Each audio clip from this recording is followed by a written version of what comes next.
Last month, the publishing world was engaged in much hand-wringing and soul-searching.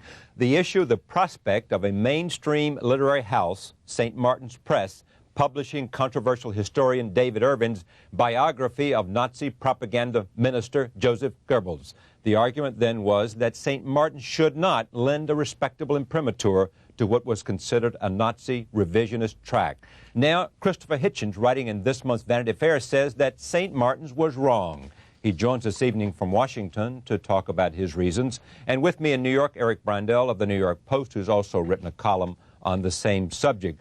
Christopher, you said, quote, after an uproar in the media, St. Martin's Press canceled David Irving's biography, and they did the wrong thing. Why did they do the wrong thing? Well, David Irving, who's a rather intriguing individual, is probably one of the 3 or 4 necessary historians of the Third Reich and of the Nazi period. His book, which is now freely available in England, he's published it himself, actually, has been reviewed there by Hugh Trevor Roper, by Norman Stone, by Donald Cameron Watt, by all the major historians of the period, with great gravity and respect, because Irving knows the documents, he knows German, he knows the subject, he's, as I risk repeating myself by saying, one of the leading contributors to the field. The fact is that he has what I later go on to describe as depraved opinions. I'm being partly ironic by saying that. He's what they call a revisionist about the fascist period. He's doubted certain things that some people take as read, and therefore he's thought of as someone who needs to be handled with very great care as a sort of toxic substance. What I'm really arguing in the piece is America is a sufficiently grown-up and mature and courageous culture to take the risk of admitting this historian to the canon of those who we can read and review and discuss for ourselves as well. Let me hear from Eric. Yes, sir. Christopher argues that David Irving is one of the 3 or 4 necessary historians of the Third Reich. So let's understand who we're talking about here. A popular historian, familiar with documents, who's unearthed new documents every time he's done a research project, who contends, among other things, that the notion of a coherent scheme to annihilate European Jewry is a myth, that Hitler didn't know about the Holocaust, that Anne Frank's diary was a hoax, that there were no gas chambers at Auschwitz, that the Holocaust itself as a phenomenon, the decision to murder European Jewry en masse, is open to doubt. Christopher, in his article, makes something of a deal about the fact that Irving never said the Holocaust was a hoax. That's true. He said it was open to doubt. I wonder what you're saying when you say this is one of the necessary historians of the period. The fact that he unearths interesting documents? Eric, if I may call you that, why can't we make this simple and easy? Simply say that what you and I have read should be available to any other American to read. It should be available, and it will be available. The question is, does a publishing house have any kind of moral obligation to lend its imprimatur to a book that, in fact, the chairman of St. Martin's called effectively anti-Semitic? Why did he call it effectively anti-Semitic? Because he said in summary, and I think, though, it took a long time to get him to read the book and then to say this, I think Mr. McCormick was right when he said the essence of this book is that the Jews asked for it. You've read the book, apparently. Yes, I have. If you've read the book, you would probably agree with Mr. McCormick that that is a central theme of Irving's book. That, in fact, he says that the Zionist leader Chaim Weizmann, quote, goaded Joseph Goebbels. How did he goad him? He called for a boycott of German goods in 1939, by the way, 6 years after the Nazi seizure of power. This, in other words, is the book that St. Martin's should lend its moral authority to? I mean, there's no issue of censorship. The Institute for Historical Review can publish David Irving. Barricade Books can publish David Irving. My question is why does Vanity Fair, which published your article, accept everything that comes in across the transom? Look, I may be obtuse here. I didn't know that St. Martin's Press had any moral authority. I don't know of any particular publisher that does. I think the way that you do lose moral authority... And I think they would like to... they have a reputation. I think they'd like to preserve I'm at a slight disadvantage in that I can't see you, and I'm hearing you rather vaguely down the line, but I don't think I've interrupted you yet. Let me just state what seems to me to be obvious. Moral authority, I think, can be lost by a publisher who undertook to publish a book, read it, in this case, perhaps a dozen times, readied it for publication, submitted it for prizes and awards, put it out to its sales representatives, and appeared to cave in for reasons that were certainly given to me by one of its senior executives as merely a matter of prudence. They didn't want to stand up to the sort of row they thought they might get for printing it. Now, I think that does involve a loss of moral authority. So you can see that publishing houses have moral authority, and if they have moral authority, their authority comes from let's not interrupt each other. Since you spoke, and I'm not even going to get into it, but if I have to, I will. But let me, if you finish, Christopher, and I'll come back because I want to go back. And Christopher is at a disadvantage because he can't see us because we only have one-way video. Go ahead. I can hear you properly now, though. Okay, go ahead, Eric. In a publishing house, I think you might concede, if it lends its imprimatur to a book, is extending a piece of its reputation to that book. That's why publishing houses reject some books and accept others. I would contend that in the Irving case, I have a different reading of it than you. I think the financial motive was dominant here. They paid a very small advance, and they paid a small advance for a reason, Christopher. The book wasn't able to secure a publisher in England. In the United States, it was rejected by most publishers. Why? Because, as the chairman of St. Martin's eventually said, it is effectively anti-Semitic. They decided to publish it. They sent it out to the History Book Club and immediately recouped their advance. A wise financial decision, a prudent decision, not in terms of what they were going to do to their reputation. No censorship issue, no civil liberties issue. We're not, by the sound of it, not much of a moral issue either, from what you've just been saying. Am I a moralist? No, he said there was not much of a moral issue From St. Martin's standpoint? I'm now seriously confused as to whether you're saying that they were being financially prudent or morally in point of rectitude. Oh, I don't think this was a moral. I don't think this was a moral issue on either side. I would like to take you up on what you began by saying, our restless search for common ground, Mr. Breindel. When you say that you think that, like everyone else, or rather like us, everyone else should be able to read it. But now you're saying only if they buy it, from some off-Broadway Nazi bookstore? No, you say you've read it. Did you buy it from an off-Broadway Nazi bookstore? No, I got it sent by the publisher, as I get most of my books. You got it sent by the publisher? Yeah, I'm in a privileged position as a regular book reviewer. I get most of my books for free. By St. Martin's? Because St. Martin's sent out very few bound galleys. No, I got it sent... I thought you said it was sent from England. I got it sent by David Irving. Ah, the publisher, David Irving. Well, why doesn't David Irving then publish it here? Well, in the United States? That's conceivably what it will be available, so we have no problem. Let me jump in, Christopher. Here's one thing I don't understand, and I want to make sure that I do understand it. If St. Martin's had rejected the book in the beginning, never having thought about marketing plans, never having agreed to do it, would you have quarreled with that decision if they said, we don't want to publish this book because we think your views are obscene? No, I don't think one could have been able to quarrel with that in the same way as what did happen, which is that they accepted the book, they read it several times, they promoted it, all the reasons I gave you.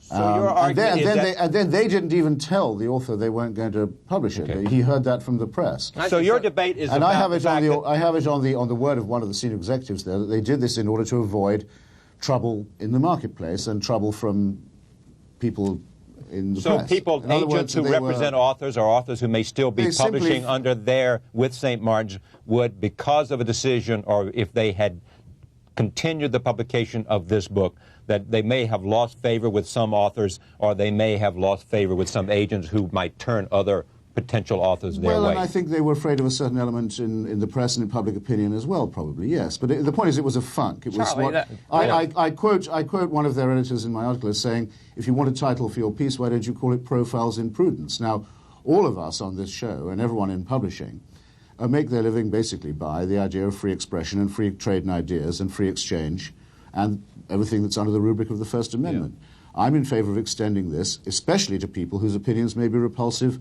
or unpopular. That seems to me elementary. It seems to me that what you are objecting to, Christopher, because you come along in this piece that's interesting and worth reading in Vanity Fair and say the problem here is that they caved in to protest and because they feared the consequences of continuing, not because they found it offensive to them in the beginning. No, that's absolutely, yeah. What Eric said about that is completely wrong. I mean, they didn't suddenly find it was anti-Jewish or anything of the sort.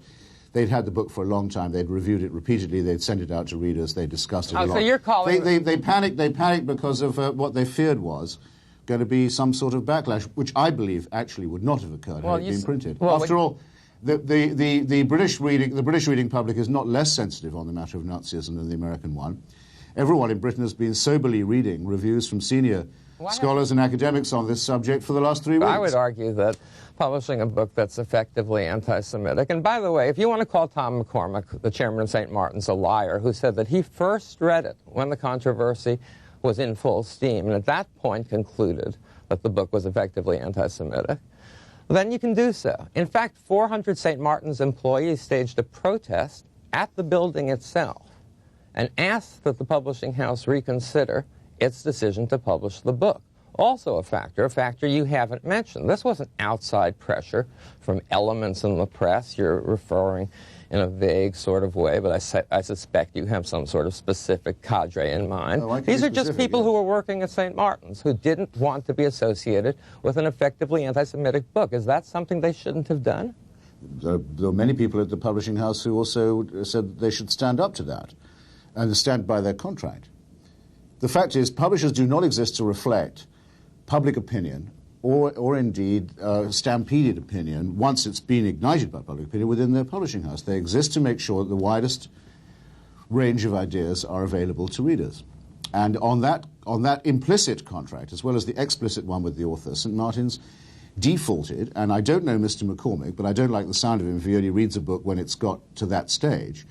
But I do quote other senior people at the publishing house who said to me clearly that it was for them a matter of saving their hide and covering their derriere, if you will. Well, your representation of Irving as a reputable historian who people in England are studying with great effect, I think ignores this entire history that we've been discussing. This is a man who said Anne Frank's diary was a hoax. This is a man who says the Holocaust as an event is open to doubt.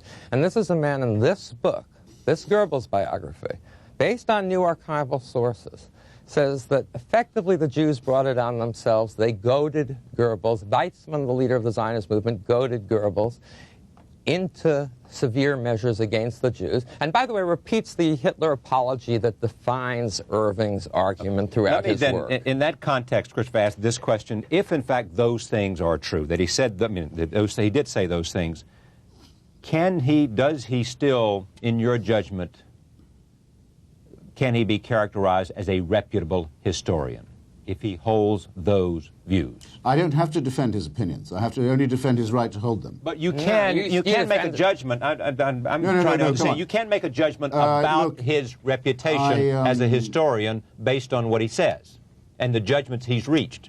I could make the judgment that he is a very major historian of fascism without taking any view on what he has said about it. Oh, well, yes. This is true. You can say Faurisson in France, who says, after all, there were no concentration camps and no death camps, has the right to hold those views, and I wouldn't dispute that. But the question is, would you advocate that a major publishing house lend its imprimatur to Faurisson's publication? I'll say this much in the matter of Irving. In his biography of Churchill, which I have read, has changed the way almost all historians view Churchill, especially his relationship to Roosevelt. His study of the bombing of Dresden, though it's very controversial, is a necessary book if you want to argue about the bombing of Dresden. And his book, Hitler's War, is considered absolutely mad, and that it searches based on the presumption that there's a document in which Hitler would have authorized and his book on Hitler's Holocaust. War is thought by many people to be extremely eccentric, and he once lost, though he lost narrowly, but he lost a bad libel suit in the book about a convoy called PQ-17. Nonetheless, in my opinion, and I say it boldly and clearly in my piece, if you are interested in the argument about the history of Nazism and the Third Reich, David Irving is one of the people you really owe it to yourself to read. And this is an uncontroversial point in my country, because he has unearthed a very great deal of new information. His own spin on it is quite secondary to me. Most of what I know, I don't know about you, I've learned from arguing with people with whom I disagree, often very violently. Well, this is true, but they're levels of the game. I mean, I assume that they're serious scholars, or people you would find serious in the sense that they unearth new information, who publish in, for example, the Journal of the Institute for Historical Review, which dedicates itself primarily to proving, for example, that there were no gas chambers at Nazi death camps. Well, there has been scholarship, Christopher, in those journals. Let there be no doubt about it. They have uncovered discover train records that many of us who study this field didn't know existed. They go to the actual archives. Irving is not alone in finding real sources and torturing them for his own use.